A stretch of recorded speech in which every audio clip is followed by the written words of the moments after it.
So, willkommen zu einem neuen Video, dem Monatsvlog Januar im neuen Jahr 2025. Und ja, ich starte das Video direkt mit einem Thema, und zwar möchte ich euch meine aktuelle Make-up-Routine zeigen. Und bei mir ist es so, wenn ich Make-up trage, dann ist es eigentlich so ziemlich immer der gleiche Look. Ich wechsle zwar immer wieder die Produkte, wenn die Produkte aufgebraucht sind oder ich neue coole Produkte entdeckt habe, aber so das Endergebnis bewegt sich immer in der gleichen Richtung, sage ich mal. Also sehr natürlich und simpel. Und momentan arbeite ich mit der Marke Kess zusammen, einer Make-up-Marke aus Berlin.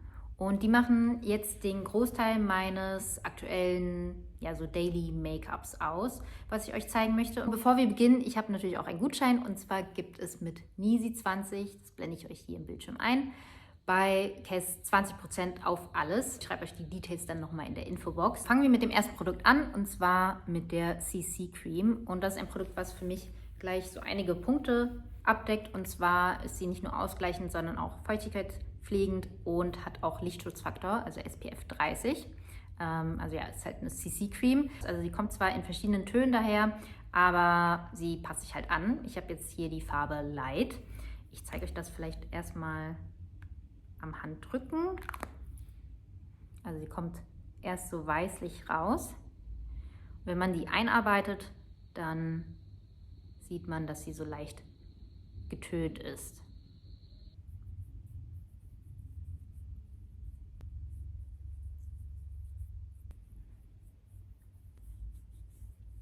So, also es ist deutlich ausgeglichener, aber wenn man es nicht wüsste, dann würde man denken, ich hätte kein Make-up drauf. Also es ist nicht super offensichtlich. Und der nächste Schritt wäre Blush, und da habe ich jetzt hier den Mono-Stick von Kess. Und zwar habe ich hier den Cream Blush in der Farbe Rose drin. Was ich besonders cool finde bei dem Mono-Stick ist, dass der so klein und kompakt ist. Und das mache ich einfach direkt so auf die Wangen rauf und verblende das dann einfach mit dem Finger.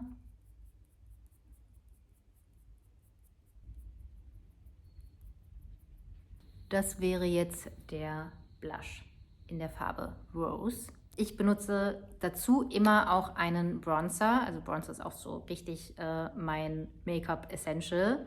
Und da habe ich auch einen von Kess in der Farbe Light to Medium. So sieht er aus. Das ist für mich so ein perfekter Bronzer, weil der hat so einen neutralen Ton, also ist nicht zu kühl und nicht zu warm und hat auch nicht zu viel Schimmer.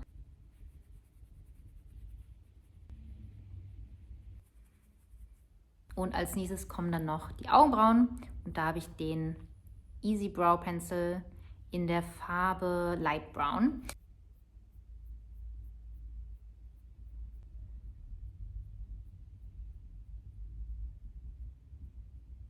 Ich lasse momentan sehr gerne den Mascara weg, weil ich das einfach so ein bisschen schöner und ja, natürlicher finde vom Look her. Hätten wir dann eigentlich auch nur noch einen Schritt, und zwar die Lippen. Und da habe ich hier das Lip Oil von Kess in der Farbe Slip.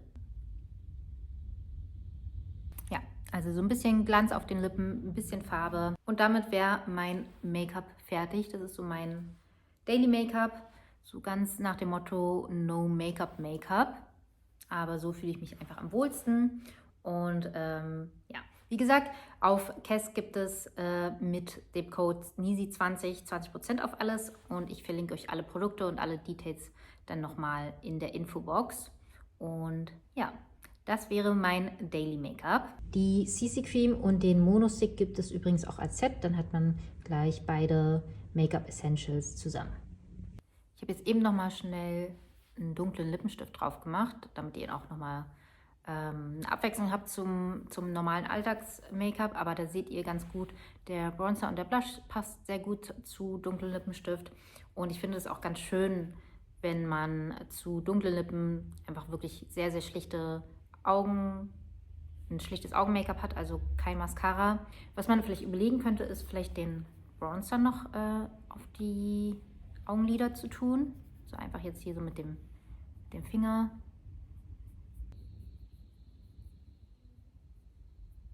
So könnte man das dann auch tragen. Wäre auch eine Idee. Wir wollen das Schlafzimmer ein bisschen gemütlicher gestalten und da werden wir als erstes dieses Sideboard hier links leer räumen und ein paar Sachen ausmisten, damit wir das Sideboard nicht mehr brauchen. Das soll nämlich weg. Hier sind schon mal ein paar Sachen angekommen, ein Teppich und ein Tisch. Wie man das vielleicht schon erahnen kann, die werde ich auspacken und euch dann zeigen. Also ich habe bei Pamono diesen Holzschreibtisch bestellt, damit wir einfach nochmal einen zusätzlichen Arbeitsplatz haben, falls jemand ein Meeting hat und der andere dann nicht irgendwie in die Küche gehen muss, sondern auch hier nochmal einen richtigen Platz hätte. Und ja, es sieht auf jeden Fall auch irgendwie schöner und ordentlicher aus als die volle Kleiderstange, die hier die ganze Zeit war. Die habe ich endlich geschafft auszumisten und ja, das ist auf jeden Fall so ein bisschen schöner.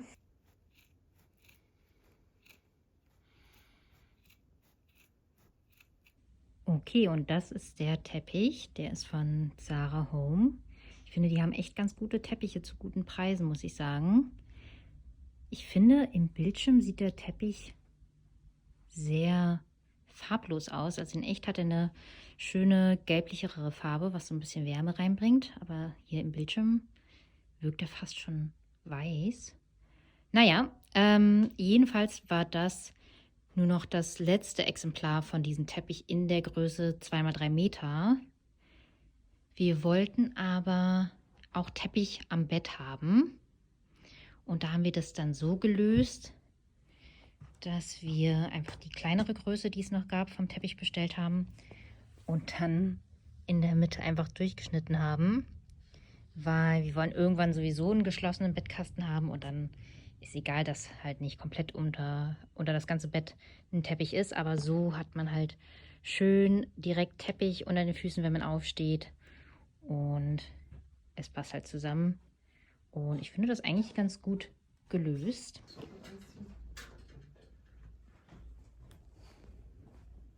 Hier in der Ecke, wo vorher das weiße Mix-Sideboard war, haben wir jetzt kein Sideboard mehr. Da haben wir den Inhalt einfach anderweitig verteilt und auch ein bisschen ausgemistet. Und da haben wir jetzt den Vorhang erweitert, damit er wie auf der anderen Seite so ums Eck geht. Ich finde, das erzeugt dann einfach so ein ruhigeres Bild. Ist nochmal ein bisschen gemütlicher und ein bisschen symmetrischer sozusagen. Ich habe ja diese ganzen Vorhänge hier im Schlafzimmer aus so einem Stoff von Ikea zusammengenäht, also so eine Meterware. Und diesen Stoff gibt es leider nicht mehr als Meterware bei Ikea. Mir hätte da sonst eigentlich ein bisschen Vorhang noch gefehlt. Und da habe ich dann einfach den Vorhang genommen, den ich aus diesem Stoff mal für den Flur genäht habe. Und den dann hier in die Mitte positioniert. Der hat halt leider diese Linie und den habe ich noch nicht in der Mitte zusammen genäht. Deswegen ist er so ein bisschen, hat er mehr Lücken. Aber ja, meine Hoffnung ist, dass es dann nicht so doll auffällt. Und irgendwann wollen wir ein Sideboard, nee, nicht ein Sideboard, ein Headboard haben. Aber das werde ich später nochmal erwähnen. Naja, zumindest ist es der gleiche Stoff. Und ich glaube, diese Kleinigkeiten, das guckt sich dann irgendwie weg, hoffe ich mal. Aber ja, so sieht das dann mit dem Vorhang aus. So. Hier ist der Lampenschirm von Granit. Also das ist der von Granit. Und der hier ist von H&M Home. Also ich mag, dass hier die Öffnung wesentlich kleiner ist. Ja, mal gucken, was da am besten zum Lampenfuß passt. Ein kleines Deko-Update und zwar geht es hier um eine Tischlampe und die war so ein bisschen tricky, die zusammenzubekommen. Also ich habe hier erstmal so eine Lampe bestellt mit diesem schwarzen Lampenfuß aus eBay. Das war so eine B-Ware, deswegen war die auf jeden Fall sehr, sehr viel günstiger als normalerweise. Also die hat dann nur noch 20 € gekostet. Und da habe ich halt nur noch den Lampenfuß hier benutzt. Und als Lampenschirm, da hatte ich jetzt zwei zur Auswahl. Einmal diesen hier von Granit und dann einen sehr, sehr ähnlich aussehenden von H&M und wollte dann gucken, welcher besser passt. Und ich fand den von Granit besser, weil der auch eine kleinere Öffnung hatte. So, und dann fehlte mir nur noch das Gestell, was man da so drauf tut, damit man den Lampenschirm drauf machen kann. Da habe ich kein perfekt passendes Gestell gefunden. Und das hier mussten wir auch so ein bisschen auseinanderflexen. Aber ja, so funktioniert es zumindest halbwegs. Also da kommt dann die Glühbirne rein und dann der Lampenschirm so drauf. Also der ist dann zwar nicht fest drauf, aber egal, so funktioniert es jedenfalls auch. Und ja, so finde ich die Lampe richtig cute. Also ich wollte unbedingt eine Lampe haben mit einem schwarzen Lampenfuß. Und ja, die finde ich auf jeden Fall ganz cute so. Und war im Endeffekt super günstig alles zusammen. Dann hatte ich noch einen DIY. Und zwar habe ich ja hier diesen Alex-Schrank, also 2 davon, den ich echt super finde, weil da einfach so viel reinpasst. Und das super praktisch ist mit den ganzen Schubladen. Aber irgendwie passt das vom Stil her nicht so. Deswegen haben wir da jetzt einfach so einen Vorhang drüber gemacht. Das ist jetzt nicht der professionellste Vorhang, aber es tut, was es soll. Es verdeckt so ein bisschen die Schubladen. Es bringt einfach so ein bisschen dieses Gemütliche rein und spiegelt dann einfach so ein bisschen noch mal diesen Vorhang von der anderen Seite wieder. Und finde ich eigentlich nicht schlecht als Übergangslösung, weil vielleicht haben wir hier irgendwann eine andere Lösung für Aufbewahrung und so weiter. Aber als Quick-Fix finde ich das gar nicht mal so schlecht. Also wir haben hier jetzt einfach so eine schwarze Stange genommen, da so Haken dran geschraubt und dann so Stöpsel. Und dann habe ich hier noch aus so Reststoff so einen kleinen Vorhang genäht und das da einfach dran gehangen. Ja, reicht jetzt mal. Ich weiß nicht, ob ich das gut finde, dass alle Holztöne so gleich sind. Und ob es nicht besser wäre, wenn der Stuhl irgendwie in einer komplett anderen Farbe wäre, irgendwie schwarz oder so, oder in einem anderen Holzton. Zum Beispiel ein Bruno Ray Stuhl in schwarz könnte ich mir ganz gut vorstellen. Oder ich habe so einen Freischwinger gefunden mit so Zebramuster, den ich auch ganz cool finde. Mal schauen, da überlege ich mal noch. Aber fürs Erste ist das erstmal so. Okay, das wäre jetzt also der aktuelle Stand nach dem kleinen Schlafzimmer-Makeover. Es ist auf jeden Fall deutlich gemütlicher als vorher. Die Akustik ist auf jeden Fall auch ruhiger hier im Raum. Und ja, es ist auf jeden Fall so schön, hier dann barfuß über den Teppich zu laufen und auch wenn man aufsteht, direkt auf dem Teppich zu landen. Ja, das macht auf jeden Fall so einiges aus. Und auch mit dem Vorhang, das sieht einfach ein bisschen symmetrischer aus, ein bisschen ruhiger. Mehr so ein bisschen wie so eine kleine Zen-Oase.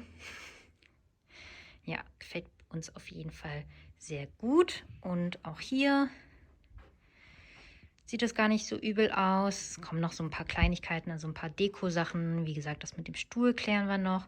Und ich glaube, ich müsste eigentlich mal die Wände so ein bisschen neu streichen, weil da so Verfärbungen dran sind. Naja, wir haben auf jeden Fall noch so kleinere Pläne fürs Schlafzimmer. Vor allem aber, was das Bett betrifft. Da wollen wir auf jeden Fall noch was machen. Wir wollen ein Headboard haben. Also wir wollen am liebsten ein Headboard bauen und auch einen Bettrahmen.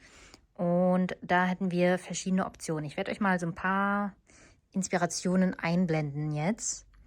Und da könnte man gucken, ob man Headboard und Bettkasten aus einem Material macht, also aus dem gleichen Material, oder da so ein bisschen mixt. Und dann da die Option zwischen Aluminium, Holz, so warmes Holz oder schwarz angestrichenes Holz. Da müssen wir uns irgendwie noch ein bisschen entscheiden, was wir da machen möchten, wie wir es umsetzen, wie wir es realisieren, wie die Kosten sind, bei welchen Optionen. Und ja, das müssen wir uns noch überlegen. Und dann gucken wir auch, ob wir hier dieses Sofateil, was hier vorne am Bett ist, behalten möchten oder ob das wegkommt. Also momentan ist es noch ganz gut, weil das einfach so ein bisschen die Unterseite vom Bett verdeckt und für so Gemütlichkeit sorgt und auch eine gute Ablage ist. Aber da gucken wir mal, ob wir das dann in Zukunft beibehalten oder nicht, je nachdem, was wir mit dem Bett machen. Aber für jetzt ist es schon mal ein schönes Upgrade. Ab und zu fragen mich Leute, ob ich nicht mal eine Kleiderschranktour machen könnte. Und ich habe den Kleiderschrank zwar schon mal gezeigt, wo wir den frisch aufgebaut haben und habe gezeigt, wie ich den eingeordnet habe und so weiter. Aber ja, vielleicht ist es an der Zeit, dass ich eine geupdatete Version mache. Und da zeige ich euch mal, wie das jetzt momentan so aussieht, weil ich habe so ein paar kleinere Änderungen gemacht. Und ja, das habe ich jetzt vor.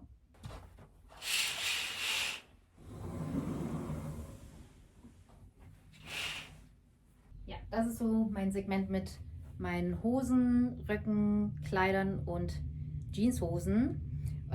Und ich frage mich selbst immer, wie viele Hosen kann eigentlich jemand haben, aber das sind so momentan die, von denen ich mich auf jeden Fall nicht trennen kann aktuell. Naja, jedenfalls habe ich alle Hosen hier mit solchen Klemmbügeln aufgehangen, weil das irgendwie am praktischsten ist und man so auch das am ordentlichsten halten kann. Und auch wenn man die nach Farben sortiert, dann sieht es auch automatisch ordentlicher aus. Also hier sind die Hosen, dann Röcke und Kleider. Auch so, meine Hochzeitskleider sind auch hier drin. Und unten sind Jeanshosen und auch so ein paar Korthosen. Und die habe ich alle auf so Metallhaken aufgehangen. Das finde ich auch um einiges praktischer, als wenn man sie irgendwie stapelt oder so, weil so sieht man alle Hosen am einfachsten, die man hat. Und ja, kann sie einfach so in den Schrank tun und es hält einfach alles am ordentlichsten und ist am platzsparendsten.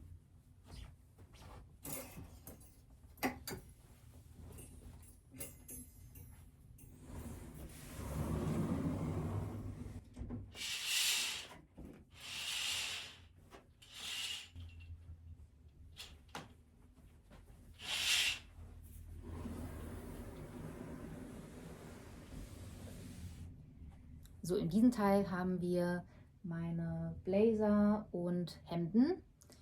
Auch wieder nach Farbe sortiert, wie ihr sehen könnt, so halbwegs zumindest. Und dann habe ich hier verschiedene Körbe mit Unterwäsche, Socken und so weiter oder Badeanzüge und dann Sportklamotten, Schlafanzüge und Sweatshirts, also eher so, ja, so Gammelklamotten und dann der unterste Korb hat so Tanktops, kleinere Tops, sowas. Am liebsten wäre mir, wenn dieses ganze Teil hier, also die Sachen, die hier gestapelt sind, nicht da wären, aber ich kriege es momentan nicht anders unter. Das wäre auf jeden Fall ein bisschen ordentlicher noch.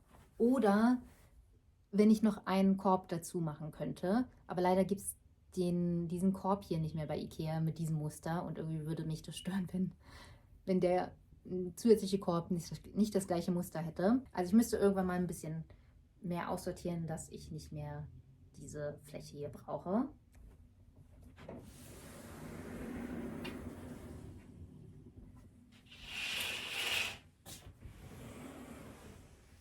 Und diesen Teil habe ich kürzlich verändert. Also ich hatte ursprünglich alles mit Regalböden versehen und habe dann aber jetzt hier eine Kleiderstange hingehangen, weil ich das doch irgendwie am praktischsten finde, wenn ich T-Shirts und Oberteile und Tanktops, die ich am liebsten trage, aufhänge, weil sie dann so im Schrank keine Falten bekommen, wenn ich sie gefaltet habe. Und so kann ich sie auch am besten sehen. Ich finde, generell sieht man Klamotten besser im Schrank, wenn sie alle aufgehangen sind. Man sieht, meine Farbpalette ist relativ limitiert. Also hier bei die weißen Sachen, schwarze Sachen und dann kommen so gräuliche Oberteile. Und dann haben wir hier unten hauptsächlich so Strickpullover und so weiter. Und hier noch momentan Schals. Die Schals packe ich normalerweise hier noch so drüber. Da ist noch ein Regal über der Kleiderstange, wo ich Sachen hin tue, die ich nicht so oft benutze. Also da sind auch teilweise Schuhkartons oder eben Schals und Mutzen und Strandhandtücher und sowas. So, dann haben wir hier noch eine weitere Partie von 80 cm mit Schuhen. Und das ist so ein bisschen so eine unkonventionellere Lagerung, würde ich sagen, im Kleiderschrank. Aber ich finde, die ist so praktisch. Ich habe hier nämlich diese ausziehbaren Schubladen für meine Schuhe. Und das ist super praktisch, weil man so auch hinten an die Schuhe kommt, ohne dass man halt irgendwie im Schrank wühlen muss. Dann kann es einfach so ausziehen und kann halt super einfach an die hinteren Schuhen rankommen. Das ist so meine Schuhaufbewahrung. Die finde ich echt gut und die würde ich auch so jedem empfehlen, wenn man so den Platz hat im Pax. Ja, wie man sehen könnt, hier sind auch Schuhe von Johannes und dann sind auch irgendwo oben so Rucksäcke und solche Sachen, wo ich nicht immer rankommen muss. Also ja, meine Sachen sind alle unten und dann kommen Johannes Sachen weiter oben. Und apropos Johannes, sein Teil vom Kleiderschrank kommt dann als nächstes. Also er hat dann nochmal so ein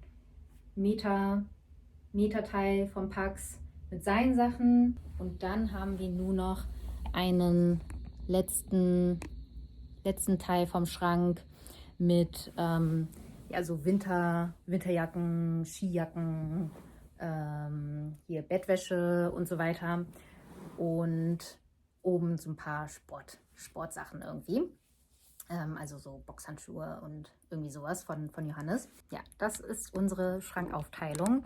Wir haben überhalb vom Pax noch so ein bisschen Fläche, weil wir halt so hohe Decken haben. Da haben wir jetzt hier zum Beispiel unsere Gästematratzen und dann haben wir hier auch Koffer von uns draufgetan zum Lagern, weil es halt einfach Stauraum ist, den man nutzen kann. Und jetzt mit den Vorhängen sieht man das dann eh nicht. Ja, so sieht es bei uns aus. Ich weiß nicht, ob ihr euch das unter Kleiderschranktour vorgestellt habt. Falls ich irgendwas Wichtiges noch vergessen habe oder falls ihr euch noch irgendwelche Fragen offen sind, dann schreibt mir das gerne in den Kommentaren.